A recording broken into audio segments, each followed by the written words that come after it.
ధర్మానికి కట్టుబడి ఉన్నటువంటి ఒక మహోన్నత వ్యక్తిగా ప్రజల్లో స్వామీజీకి చాలా ఆదరణ ఉంది. అలాగే ప్రజలు స్వామీజీని ఇప్పుడు అక్కడ గుర్తించి ఆయనతో మాట్లాడడానికి అలాగే ఆయనతో కలిసి ఫోటోలు దిగడానికి కూడా చాలా ఉత్సాహాన్ని కనపరుస్తూ ఉన్నారు. ప్రస్తుతం మనం చూస్తున్నాం ప్రతి ఒక్కరికి కూడా స్వామీజీ ఊరికనే పలకరించి వచ్చేటట్టు కాకుండా ప్రతి ఒక్కరికి కూడా ప్రసాద వితరణ అక్కడ చేస్తూ ఉన్నారు. చిన్న పిల్లల నుంచి పెద్దవాళ్ల వరకు ప్రతి ఒక్కరితో ఆయన నవ్వుతూ మాట్లాడుతున్నటువంటి సందర్భం మనం చూస్తూ ఉన్నాం. మెట్రో ప్రయాణం దగ్గర నుంచి ఇప్పటి వరకు కూడా ముఖంలో తరగని చిరునవ్వు అలాగే కనిపిస్తూ ఉంది. ఎంతటి అలసటని కూడా ఆయన పట్టించుకోరు. ఎప్పుడు కూడా స్వామీజీ ఆయన చిరునవ్వుతోనే ప్రజలతో మమేకమవుతూ ఉన్న సందర్భాలు మనం చూస్తూ ఉన్నాం. ప్రతి ఒక్కరు కూడా స్వామీజీ వద్దకు వచ్చి వారే స్వచ్ఛందంగా మాట్లాడడానికి ప్రయత్నిస్తూ ఉన్నారు. ప్రత్యేకంగా ఎంతో మంది మహిళలు స్వామీజీ దగ్గరకు వచ్చి చిన్న పిల్లలతో సహా ప్రతి ఒక్కరు కూడా వచ్చి మాట్లాడే ప్రయత్నం చేస్తున్నారు. చాలా ఉత్సాహాన్ని కనపరుస్తూ ఉన్నారు.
కులం మతం తేడా లేదు, పెద్ద చిన్న భేదం లేదు. ప్రతి ఒక్కరు కూడా స్వామీజీతో మాట్లాడేందుకు ఉత్సాహాన్ని కనపరుస్తూ ఉన్నారు. ప్రస్తుతం మనం విజువల్స్ లో ఇప్పుడే చూసాం. ఒక ముస్లిం సోదరుడు స్వయంగా ఆయనే స్వామీజీ వద్దకు వచ్చి తన్ను తాను పరిచయం చేసుకుని స్వామీజీ దగ్గర బ్లెస్సింగ్స్ తీసుకుని మాట్లాడే ప్రయత్నం చేశారు.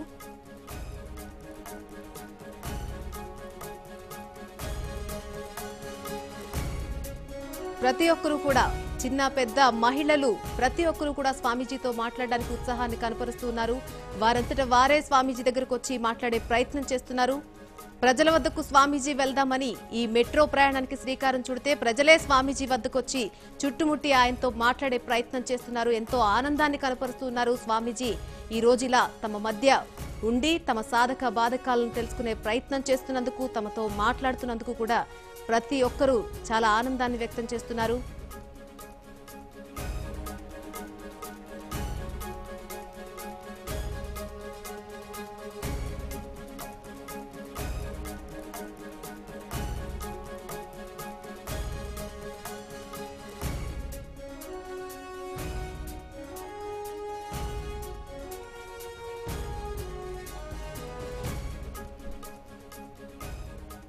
ధర్మానికి కట్టుబడి ఉన్న ఒక మహోన్నత వ్యక్తిగా ప్రజల్లో స్వామీజీకి చాలా ఆదరణ ఉంది. అయితే ఇప్పుడు ప్రజల్లోకి ఆయనే మమేకమవుతూ వెళ్లడానికి ప్రయత్నించినప్పుడు స్వయంగా ప్రజలే ఆయన వద్దకు వచ్చి ఆయనతో మాట్లాడే ప్రయత్నం చేస్తున్నారు. వారి ఆనందాన్ని వ్యక్తపరుస్తున్నారు. ఒక స్వామీజీ ఈరోజు తమ మధ్యలోకి వచ్చి మాట్లాడడం, తమ సమస్యల గురించి అడిగి తెలుసుకోవడం పట్ల ప్రజలందరి దగ్గర నుంచి కూడా ఒక మంచి స్పందన లభిస్తోంది. చాలా పెద్ద ఎత్తున సంతోషాన్ని వ్యక్తం చేస్తున్నారు. అక్కడ ఉన్నటువంటి ప్రజలందరూ కూడా స్వామీజీని చూసేందుకు, ఆయనతో మాట్లాడేందుకు చాలా ఉత్సాహాన్ని కనపరుస్తున్నారు. కొంతమంది అయితే వారి ఆనందాన్ని సెల్ఫీలు తీసుకుంటూ కూడా కనపరుస్తూ ఉన్నారు, వ్యక్తపరుస్తూ ఉన్నారు వారి ఆనందాన్ని. కొంతమంది ముస్లిం సోదరులు అలాగే చాలా మంది కులం మతం భేదం లేదు, చిన్న పెద్ద తేడా లేదు. అక్కడ ప్రతి ఒక్కరూ కూడా స్వామీజీని చూసేందుకు, ఆయనతో మాట్లాడేందుకు ప్రయత్నిస్తూ ఉన్నారు.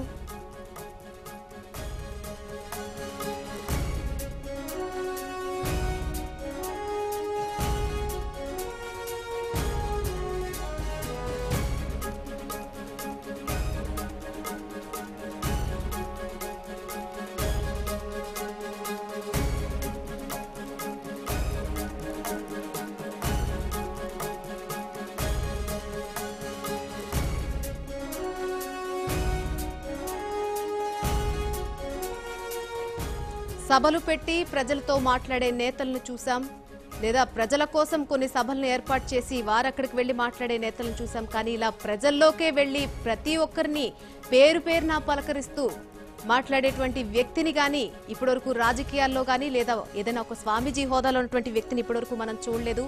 ప్రస్తుతం అలాంటి ఒక సందర్భం ఇప్పుడు మనం చూస్తూ ఉన్నాం.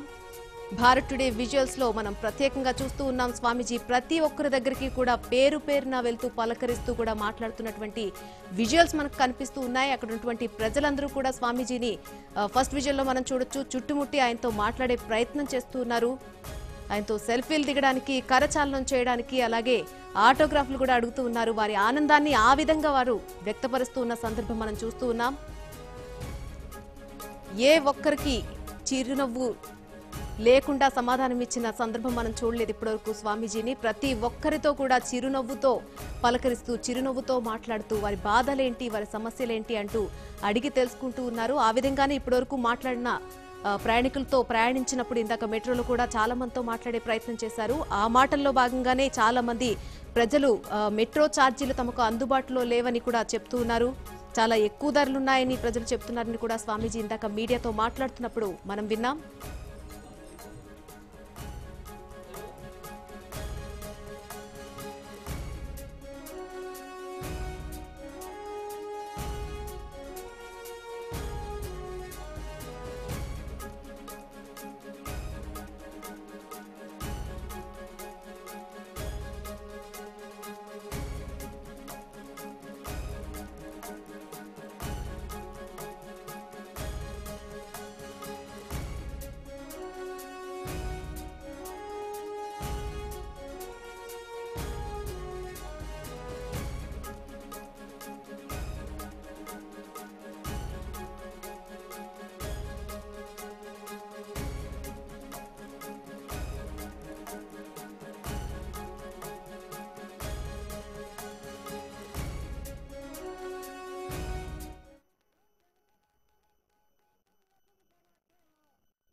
ప్రజలతో మమేకమవుతాను, ప్రజలతో కలిసి నడుస్తానంటూ కూడా స్వామీజీ ఇందాక మీడియాతో మాట్లాడుతూ ఉన్నప్పుడు వ్యాఖ్యలు మనం చూసాం. అలాగే ప్రజలను అడిగేది ఒక్కటే, ధర్మానికి ఓటేయండి అంటూ ప్రజల్ని ఆ ఒక్కటే అడుగుతానంటూ కూడా స్వామీజీ వ్యాఖ్యానించారు.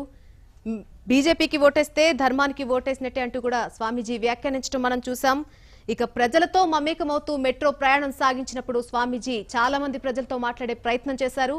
ప్రజలు ఎక్కువగా తమ సమస్యల్లో భాగంగా మెట్రో ఛార్జీలు అందుబాటులో లేవని ఎక్కువగా సమస్యలు చెబుతున్నారని స్వామీజీ వ్యాఖ్యానించారు. మీడియాతో మాట్లాడుతున్నప్పుడు ఇక బీజేపీ గవర్నమెంట్ వస్తే అవినీతి లేని పారదర్శకమైనటువంటి పాలన తీసుకొస్తామని కూడా స్వామీజీ ఇందాక మీడియాతో మాట్లాడుతున్నప్పుడు చూసాం.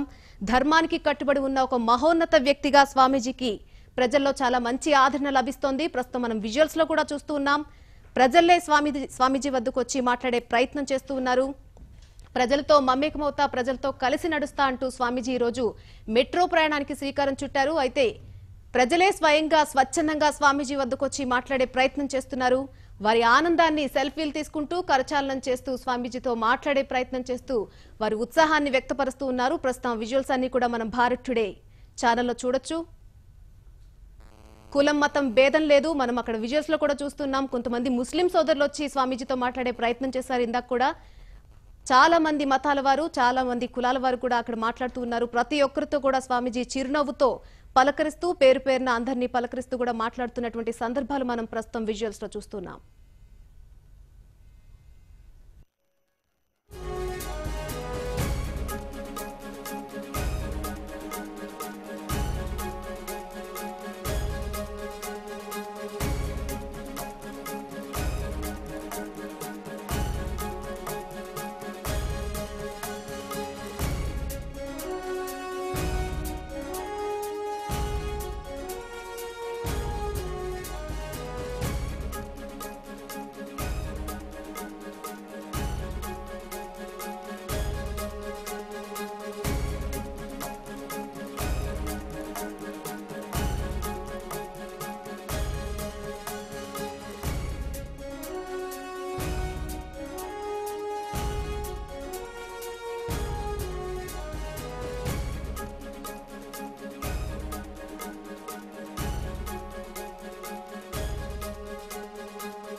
టీవీలో చూసినా, పేపర్లో చూసినా మనస్సులో ఎంతో ప్రేమ పెట్టుకున్నటువంటి వ్యక్తి.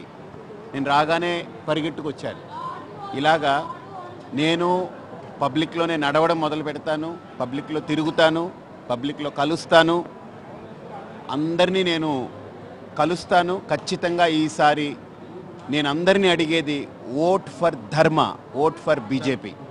ధర్మానికి ఓటేయడం అనంటే బీజేపీకి ఓటేయడం, బీజేపీకి ఓటేయడం అనంటే ఈ రాష్ట్రాన్ని మనం కాపాడుకోవడం, అవినీతి రహితమైన రాష్ట్రంగా సాఫ్ సఫాయి చేస్తారు. ఒక బీరప్ప ఎలాగైతే ఇక్కడ దీన్ని క్లీన్ చేస్తారో, ఖచ్చితంగా మేము వచ్చిన తర్వాత అధికారంలోకి రాష్ట్రం మొత్తాన్ని క్లీన్ చేసే బాధ్యత తీసుకుంటాం. ఒక్క రూపాయి అంటే ఒక్క పైసా అవినీతికి పాల్పడకుండా ధర్మబద్ధంగా రామరాజ్యాన్ని తెలంగాణ ద్వారా దేశానికి చూపిస్తాం, ప్రపంచానికి చాటి చెప్తాం. పబ్లిక్ ట్రాన్స్పోర్ట్ సిస్టమ్ మీద పూర్తిగా ప్రజలకు అవగాహన కల్పించకపోవడం. ఇప్పుడు మెట్రో ఉంది, విపరీతమైన రేట్లని అందరూ కూడా బాధపడుతున్నారు. దానిపైన ప్రభుత్వం ఎందుకు ఆలోచించట్లేదు? మధ్యతరగతి కుటుంబాలు కానీ, ఉద్యోగస్తులు కానీ, వ్యాపారస్తులు కానీ వాళ్ళందరూ వాహనాలు తగ్గించుకునేదానికి మెట్రో రైలు అనేది పెట్టారు. కానీ మెట్రో ఫెసిలిటీ పెట్టిన తర్వాత కేంద్ర ప్రభుత్వంతో మాట్లాడి ఈ మధ్యతరగతి కుటుంబాల వాళ్ళకి ఎంత సౌకర్యం కల్పించి చేస్తే ఎంతో బాగుంటుంది. కాబట్టి మామూలుగా ఏదో పథకాలు పెట్టేసి కంటి తుడుపు చర్యల్లాగా ఏవేవో చేయడం కాకుండా మధ్యతరగతి కుటుంబాలకి, ఉద్యోగస్తులకి సరైనటువంటి సౌకర్యాలు, ప్రయాణ సౌకర్యాలు కల్పించడంలో ఈ ప్రభుత్వం విఫలం చెందింది. బస్సుల యొక్క రాకపోకల విషయంలో ఎలాగైతే మనకు జియో ట్యాగింగ్ ఉంటుందో, ఈ బస్సు పలానా పాయింట్ నుంచి పలానా పాయింట్కి చేరేలోపు ఎక్కడెక్కడ బస్సు ప్రయాణం జరుగుతూ ఉంది, దాని ముందు జాగ్రత్తలు సెన్సార్స్ పెట్టి వాళ్ళకి అలర్ట్నెస్ డ్రైవర్లకు ఇచ్చి సొఫిస్టికేటెడ్. మేము అంటున్నాం హైదరాబాదు టెక్నాలజీ పెరిగిందని. అరే, ప్రయాణం చేసే ప్రయాణికులకి టెక్నాలజీని ఉపయోగపడకపోతే టెక్నాలజీ పెరిగేంటి ఉపయోగం? కాబట్టి జియో ట్యాగింగ్ చేయాలి బస్సులకి, వాటి యొక్క పూర్తి ట్రాకింగ్ నడవాలి. ఇది బీజేపీ గవర్నమెంట్ వస్తే ఖచ్చితంగా బస్సుల యొక్క సౌకర్యాలు, నిర్లక్ష్య వైఖరి పక్కకు పెట్టి అవినీతికి పాల్పడకుండా ఇక్కడ ప్రతి ఒక్కరిని కూడా ఒక సరైనటువంటి ఒక కమిట్మెంట్ తోటి పారదర్శకమైనటువంటి వ్యవస్థ తీసుకొచ్చేటువంటి ప్రయత్నం భారతీయ జనతా పార్టీ చేస్తుంది.